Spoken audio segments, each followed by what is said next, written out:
हाँ जी, तो हमारा नेक्स्ट टॉपिक है आयनाइजेशन एनर्जीज और आयनाइजेशन एंथैल्पीज। तो अगर हम बात करें फर्स्ट आयनाइजेशन एनर्जी की, फर्स्ट आयनाइजेशन एनर्जी मतलब जब हम एक इलेक्ट्रॉन निकाल रहे हैं, पहला इलेक्ट्रॉन निकाल रहे हैं, तो डी ब्लॉक एलिमेंट्स की तो एस और पी ब्लॉक के बीच में होती है, इन बिटवीन रहती है। ठीक है, तो एस ब्लॉक से हायर होती है, डी ब्लॉक की एस ब्लॉक एलिमेंट से हायर होती है और पी ब्लॉक एलिमेंट से लेस होती है।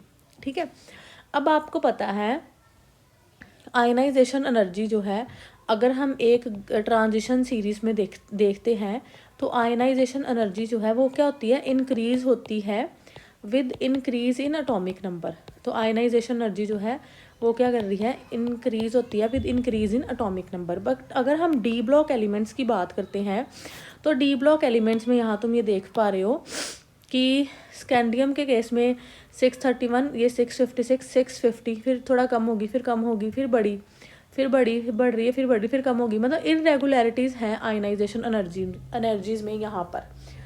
तो क्या है डी ब्लॉक एलिमेंट्स में जो ये इरेगुलरिटीज़ हैं, इनका क्या रीज़न है और ऐसा क्यों होता है, ये मैं अभी तुम्हें एक्सप्लेन कर रही हूँ।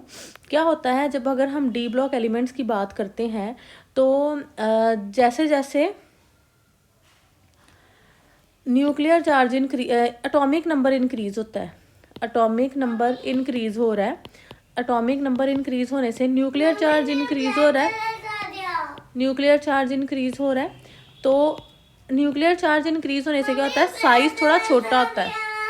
तो जैसे जैसे एटॉमिक नंबर इंक्रीज होता है न्यूक्लियर चार्ज इंक्रीज हो रहा है। ठीक है, तो जब न्यूक्लियर चार्ज इंक्रीज हो रहा है मतलब कि जो न्यूक्लियस की टेंडेंसी है वो आउटर मोस्ट इलेक्ट्रॉन को अट्रैक्ट करने की वो बढ़ रही है, तो साइज छोटा हो रहा है ना। तो यहाँ न्यूक्लियर चार्ज इंक्रीज होने से साइज जो है एटम का, साइज ऑफ एटम ये क्या हो रहा है, रिड्यूस हो रहा है, मतलब कम हो रहा है। ठीक है, रिड्यूसिस।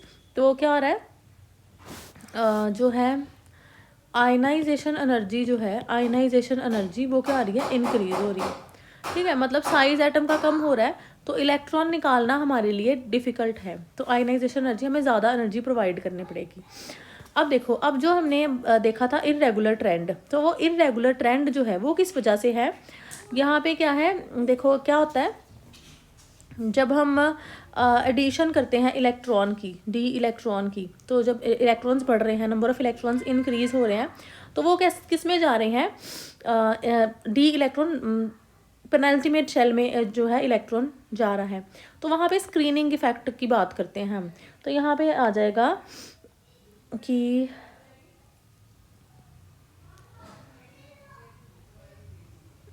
यहाँ पर तुम लिखोगे addition of d electron, addition of d electron in last but one, n-1 है ना, और इसको हम बोल देते हैं penultimate shell with increase in atomic number provides a screening effect. तो because of this screening, screen करता है, स्क्रीनिंग इफेक्ट और शील्ड कर लेता है, दस shields the outer S electron, outer S electron को शील्ड कर देता है from inward nuclear pull.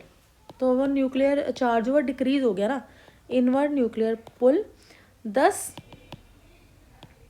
Effect of increased nuclear charge, effect of increased nuclear charge and addition of d electrons tend to oppose each other, tend to oppose each other।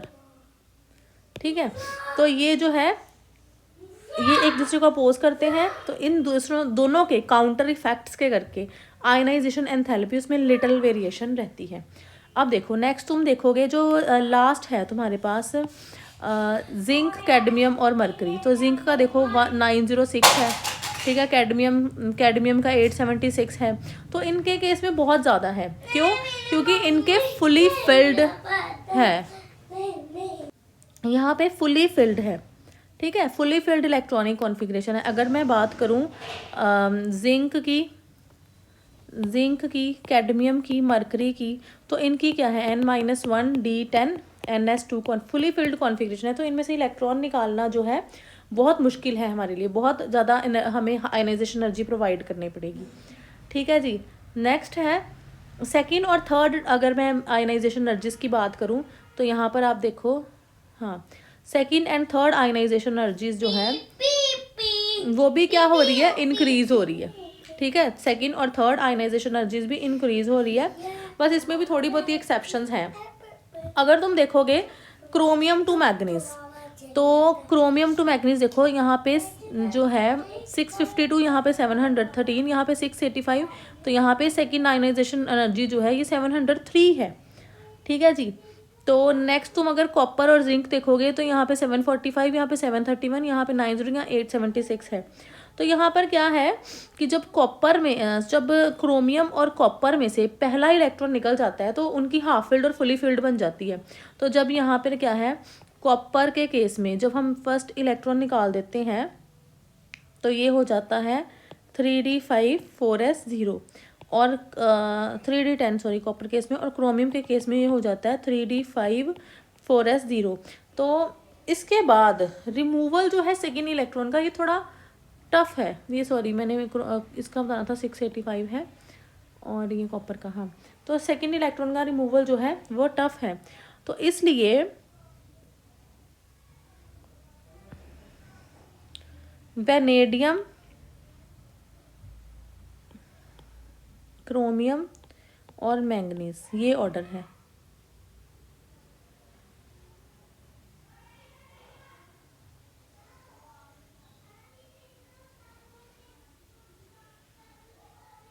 Oh sorry, यहाँ पे second ionization energy लिखी नहीं हुई, इसकी बात कर रहे हैं हम, सेकेंड आयनाइजेशन एनर्जी की बात कर रही हूँ ना मैं, सॉरी, ये तो मैं देखी जा रही हूँ यट्रियम को, हाँ, तभी मैं सोचूँ ये क्या हो रहा है। क्रोमियम के केस में देखो 26665 है और कोबाल्ट के केस में 2900 है।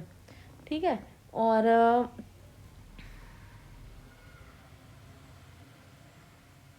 अरे ये तो मेल्टिंग पॉइंट है, कहाँ गई, लिखी नहीं हुई, ये है जी। क्रोमियम के केस में सेकेंड आयनाइजेशन एनर्जी, हाँ, 1635 है और कॉपर के केस में 1962 है। तो यहाँ पर क्या है, देखो वेनेडियम से ज़्यादा है क्रोमियम की और मैंगनीज से भी ज़्यादा है क्रोमियम की, क्यों, और यहाँ पर देखो अगर मैं निकल की बात करूँ तो निकल के केस में निकल देन कॉपर, मतलब निकल कॉपर की जिंक और निकल दोनों से सेकेंड आयनाइजेशन एनर्जी ज़्यादा है।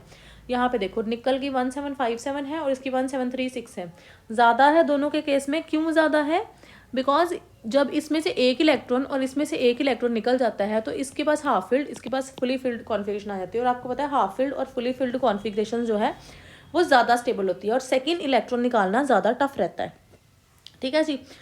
अब थर्ड आयनाइजेशन एंथैल्पी की बात करें अगर हम, तो थर्ड आयनाइजेशन, ये आपने पॉइंट्स नोट करने हैं जो मैं बोल रही हूँ। थर्ड आयनाइजेशन एंथैल्पी जो है वो 3258 मैंगनीज के लिए सबसे ज़्यादा है, देखो इसके कंपैरिजन में और इसके कंपैरिजन में है। और क्यों ज़्यादा है, क्योंकि मैंगनीज जो है जब उसमें से 2 इलेक्ट्रॉन निकल जाते हैं, ठीक है, तो मैंगनीज में से जब 2 इलेक्ट्रॉन निकल जाते हैं तो मैंगनीज की क्या बन जाती है 3d5, ये हाफ फील्ड हो जाता है। तो again half field oxidation state जो है इसकी बहुत ज़्यादा है। ठीक है जी। अब अगर तुम आयरन देखो, आयरन की 1564 है तो यहाँ पे 2964 है, तो इतना ज़्यादा डिफरेंस नहीं है ये। क्यों, क्योंकि आयरन जब iron 2 positive to iron 3 positive जाता है तो यहाँ से जब हम इसमें से एक और इलेक्ट्रॉन रिमूव कर लेते हैं तो ये भी 3d5 बन जाता है, तो यहाँ पे भी इसको स्टेबल इलेक्ट्रॉनिक कॉन्फ़िगरेशन मिल जाती है। ठीक है जी।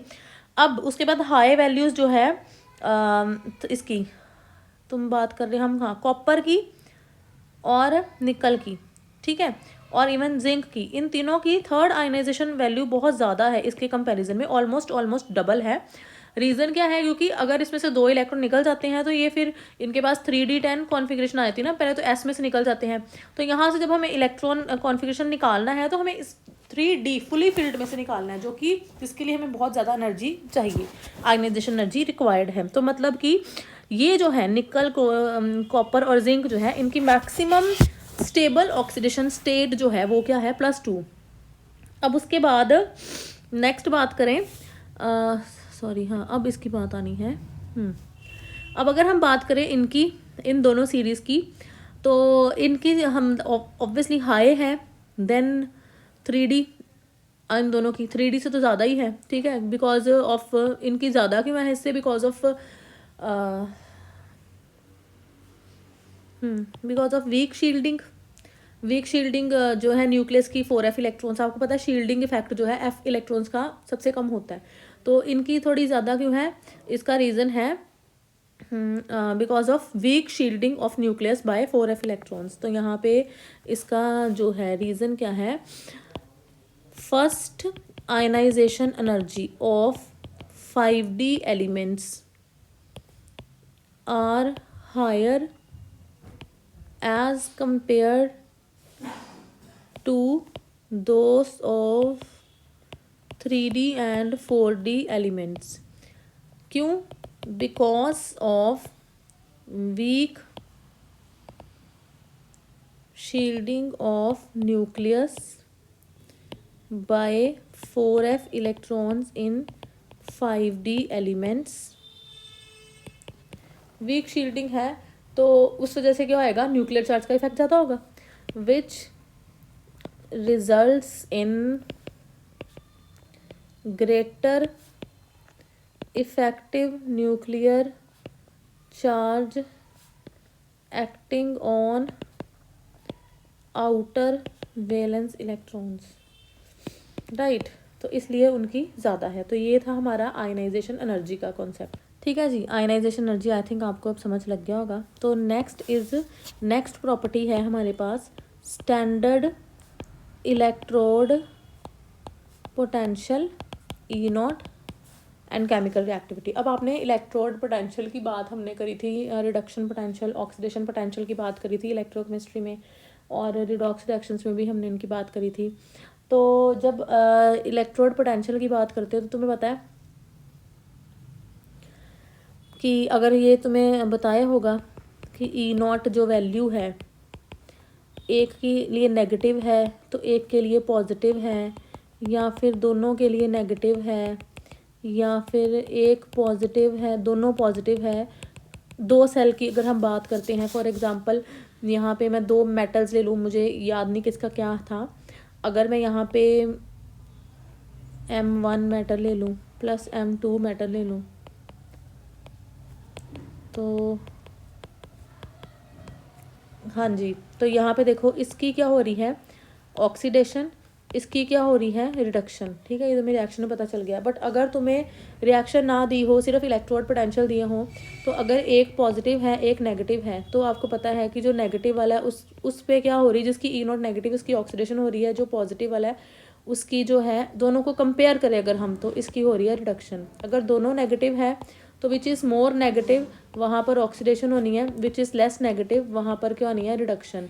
अगर दोनों पॉजिटिव है विच इज़ मोर पॉजिटिव वहाँ पर होनी है आपके पास reduction, and which is less positive वहाँ पर आपके पास होनी है ऑक्सीडेशन। तो ये तो आपको पता ही है कि ऑक्सीडेशन पोटेंशियल और रिडक्शन पोटेंशियल का मतलब क्या है। तो अगर हम बात करें 3D मेटल्स की, हाँ, तो अगर मैं रिडक्शन पोटेंशियल की बात करूँ, तो अगर मैं रिडक्शन पोटेंशियल की बात करती हूँ तो स्टैंडर्ड रिडक्शन पोटेंशियल, अब मुझे देखना पड़ेगा, हाँ, तो यहाँ पर देखो तुम, ये जो है रिडक्शन पोटेंशियल है इस केस में, तो यहाँ पर देखो, यहाँ पर titanium minus, vanadium minus minus minus, बस कॉपर के केस में प्लस है, ठीक है।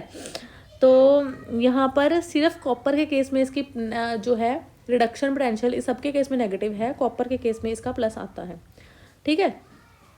तो अब जो रिडक्शन पोटेंशियल है, इसका मतलब क्या है, इसका मतलब क्या है, इसका नेगेटिव रिडक्शन पोटेंशियल है, हाँ जी, तो कि हाँ, इसका मतलब क्या है जी, नेगेटिव रिडक्शन पोटेंशियल मतलब कि नेगेटिव रिडक्शन पोटेंशियल का मतलब ये ऑक्सीडेशन कराता है ना, तो ये इसका मतलब है, ठीक है।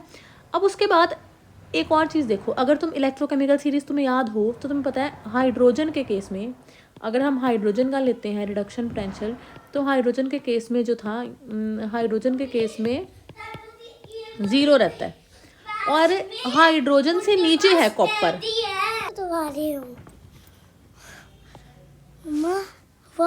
हाँ जी, डिस्टर्बेंस बड़ी हो रही है जी आज, बट क्या करें। अब देखो हाइड्रोजन के नीचे आता है ये copper, silver, copper, silver, gold, platinum etcetera.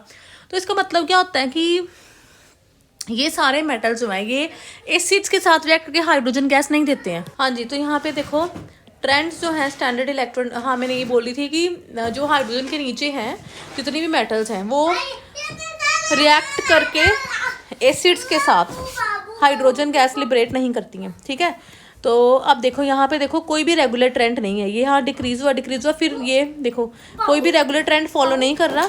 ठीक है, इरेगुलर वेरिएशन है आयनाइजेशन एनर्जीज की। तो अब ये कहाँ से आता है ये मैं बताऊंगी, बॉर्न हैबर साइकिल है। अब देखो कॉपर को छोड़ के सारे जो हैं उनका क्या है, नेगेटिव रिडक्शन पोटेंशियल वैल्यूज। ठीक है, तो मतलब कॉपर जो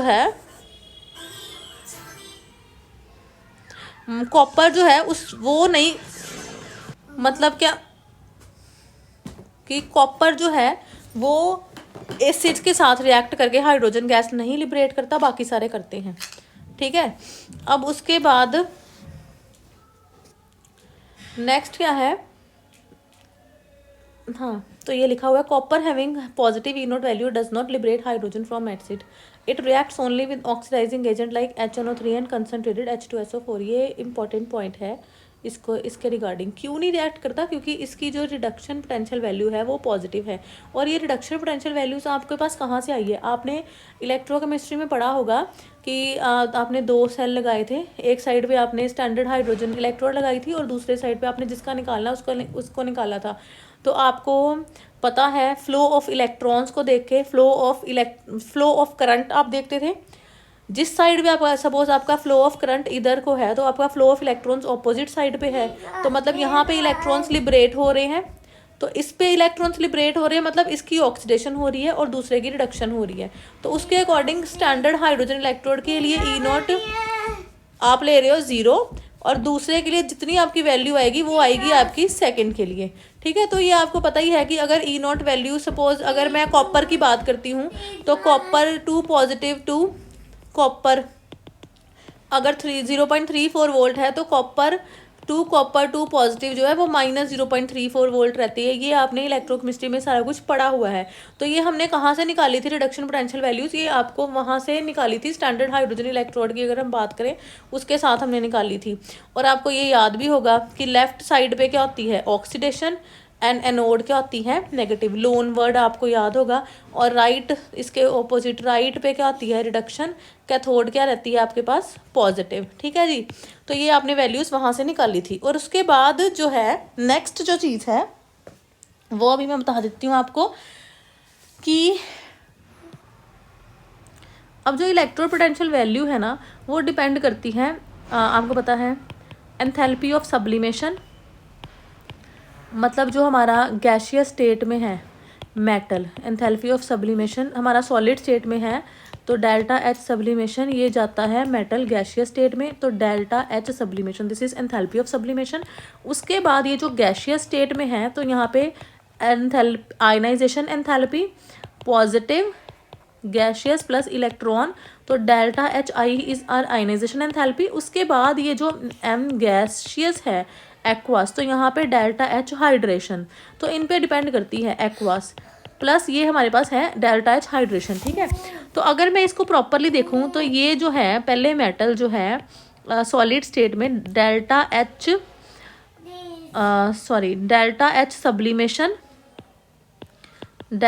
सब्लिमेशन M गैसियस स्टेट में, उसके बाद आयनाइजेशन M पॉजिटिव गैसियस, उसके बाद यहाँ से M पॉजिटिव एक्वस। ठीक है, तो ये जो टोटल एनर्जी है, total energy is sum of this sublimation energy, ionization energy and this hydration energy, delta H hydration.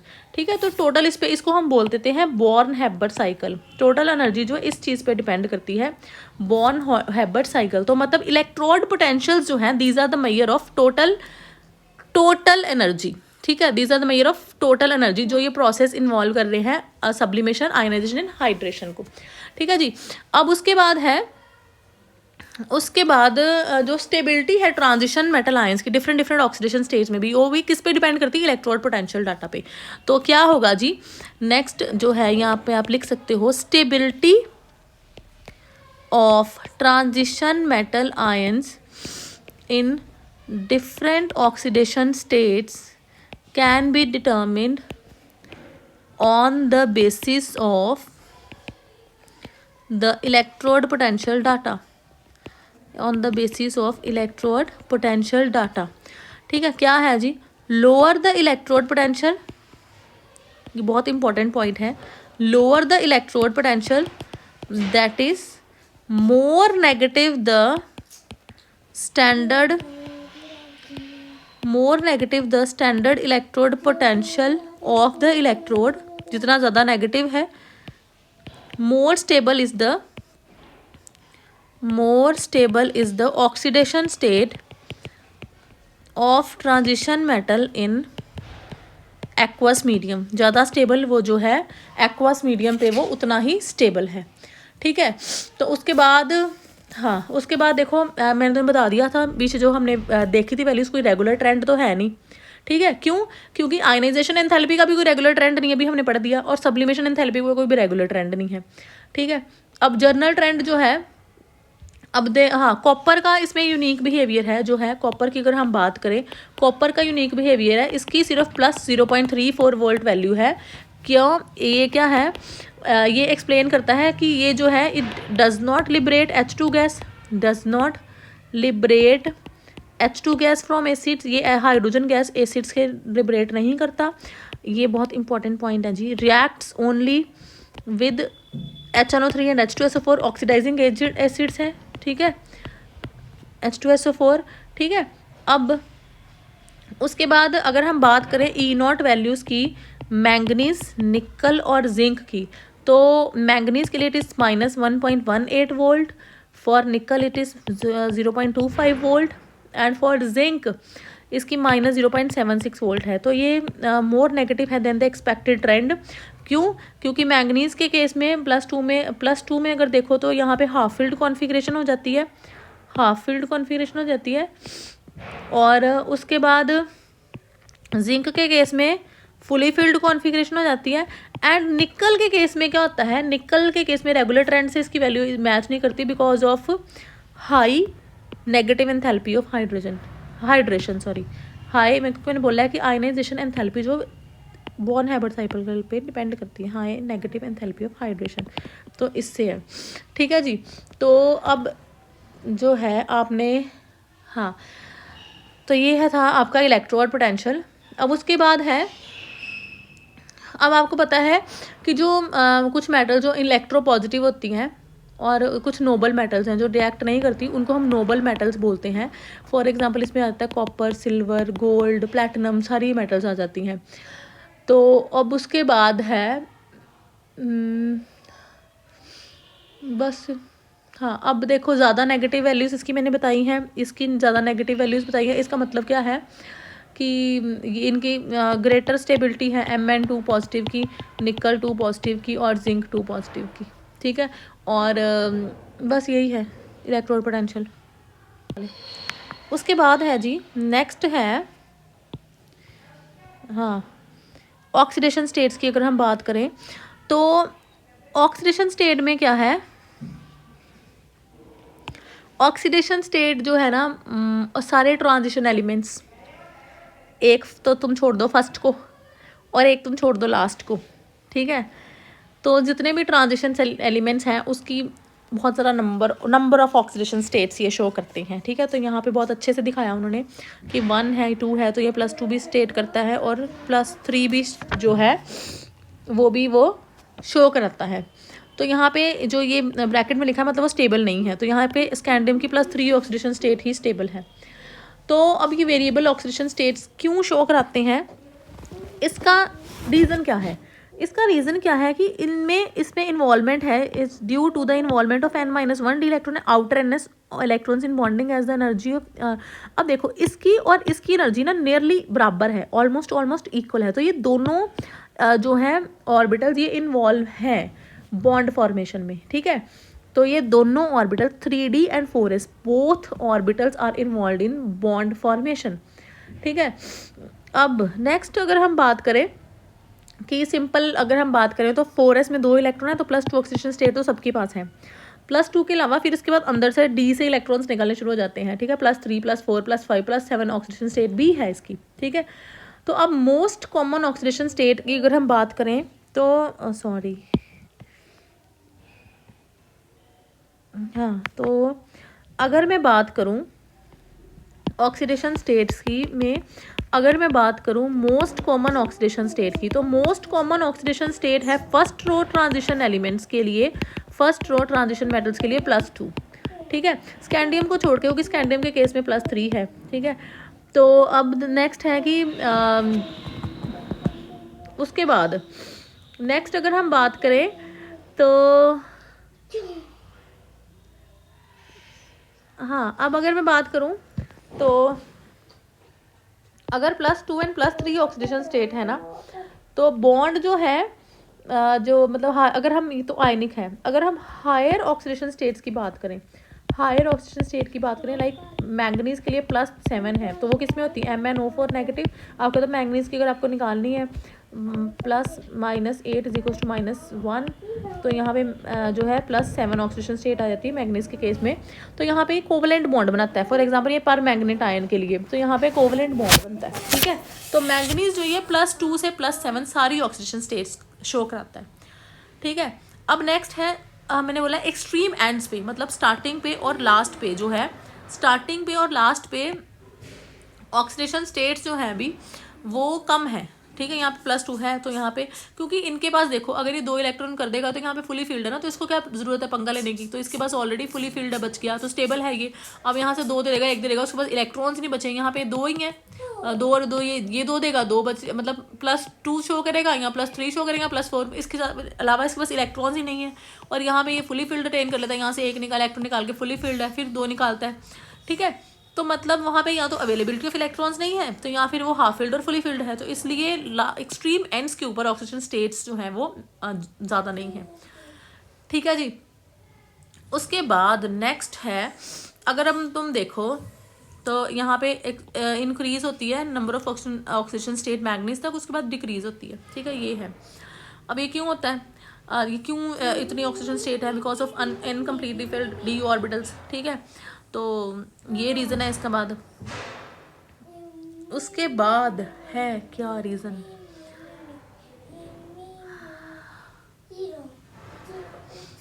उसके बाद नेक्स्ट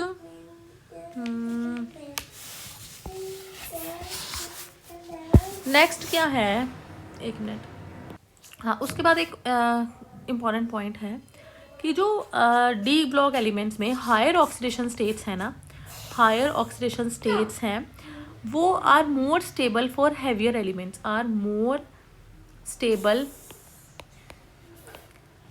फॉर हैवियर एलिमेंट्स, वो हैवियर एलिमेंट्स के लिए ज़्यादा स्टेबल है। फॉर एग्जांपल अगर हम क्रोमियम, मॉलिब्डेनम, टंगस्टन की बात करें तो +6 ऑक्सीडेशन स्टेट है, तीनों के लिए +6 oxidation state, but molybdenum 6 and tungsten 6, ये these are more stable than chromium 6, these are more stable than chromium 6, ठीक है।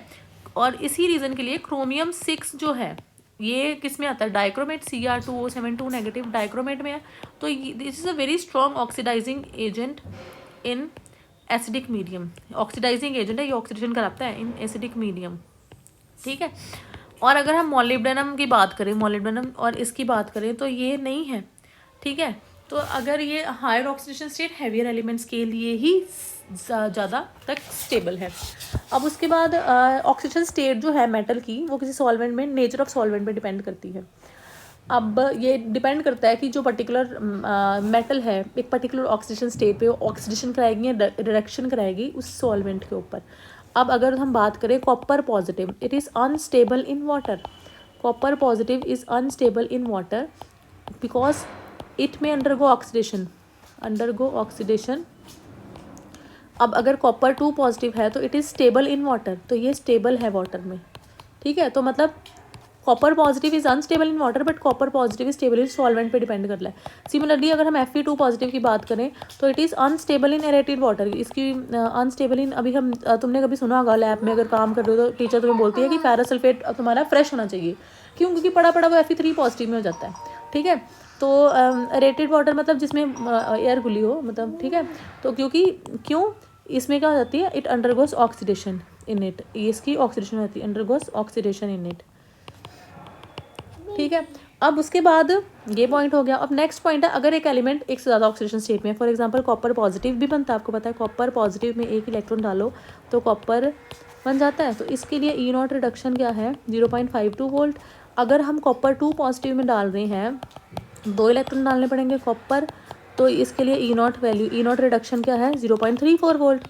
अब देखो, तो अब इसके इलेक्ट्रोड पोटेंशियल डाटा से तुम्हें क्या पता चल रहा है कि कॉपर पॉजिटिव जो है, कॉपर पॉजिटिव की रिडक्शन मोर इजीली हो रही है। तो इससे क्या पता चल रहा है कि copper positive is reduced more easily,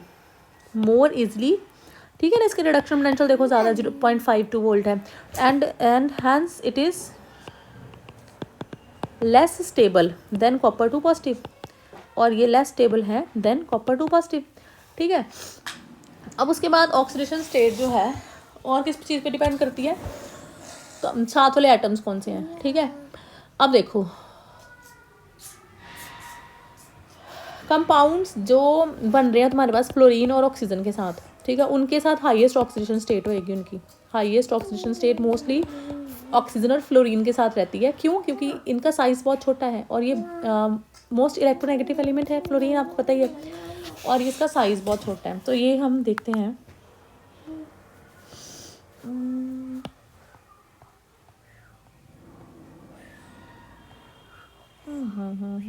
यहाँ पर ये पॉइंट नहीं दिया हुआ, चलो मैं कराती हूँ तुम्हें। हाँ, तो अगर मैं बात करूँ तो हाईएस्ट ऑक्सीडेशन स्टेट, अगर मैं टाइटेनियम की बात करूँ तो टाइटेनियम X4 बनता है टेट्राहेलाइड्स, ठीक है, VF5 बनता है, वैनेडियम के लिए CrF6 बनता है, मैंगनीज के साथ सिंपल हेलाइड्री बनते हैं, MnO3F बनता है, ठीक है। अब इसके बाद